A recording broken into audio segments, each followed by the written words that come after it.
Hola, estudiantes. We're going to try to get through this whole video without Poppy barking. Right, sir? There he is. Sniffing his butt.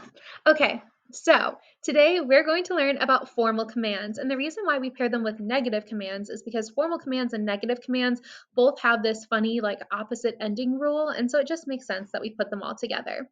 So here we go with formal commands. So we use a formal command anytime that we're talking to somebody formally. So like a boss, somebody older than us, and we want to ask them to do something, but we want to be polite about it, right? So we're going to be talking to usted or you formally.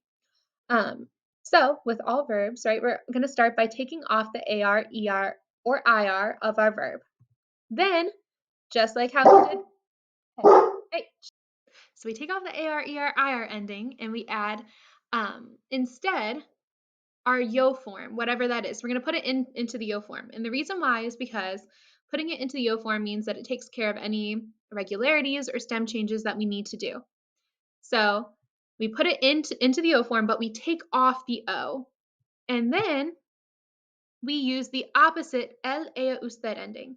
Now, when we did negative commands, we used the opposite to ending, but because this is you formal, we're going to use the usted ending instead.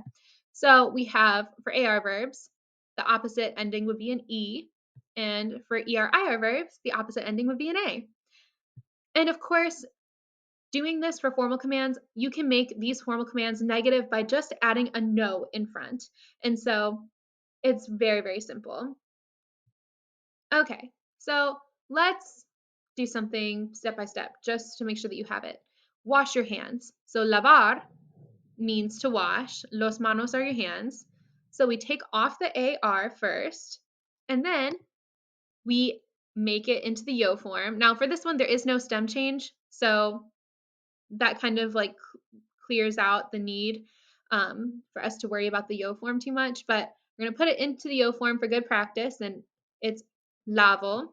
So we're going to take off the O, and instead we're going to add the opposite usted ending, which is an E, right? So AR verbs have the opposite ending as an E. And so we have lave los manos if I was telling somebody formally to wash their hands.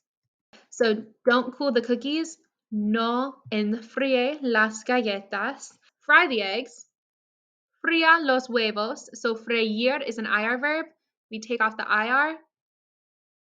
Freír is an E to I stem changer. So in the yo form, it's frío. We take off the O and add the opposite ending, which is an A. Fría los huevos. Don't mix the milk and butter. So we put no in front. Mezclar is an AR verb. In the yo form, it's mezclo. We take off the O and we add the opposite usted ending, which is an E. So no mezcle la leche y la mantequilla. Boil the water. Hervir is an E to IE stem changer. So we take off the IR, add the O, it's hiervo. Now we take off the O, we add the opposite ending, and it's hierva. Hierva el agua. So those are just some examples, and you can kind of get the format down. If you guys have any questions, please let me know, but I will see you in the next video, and buena suerte. Adios.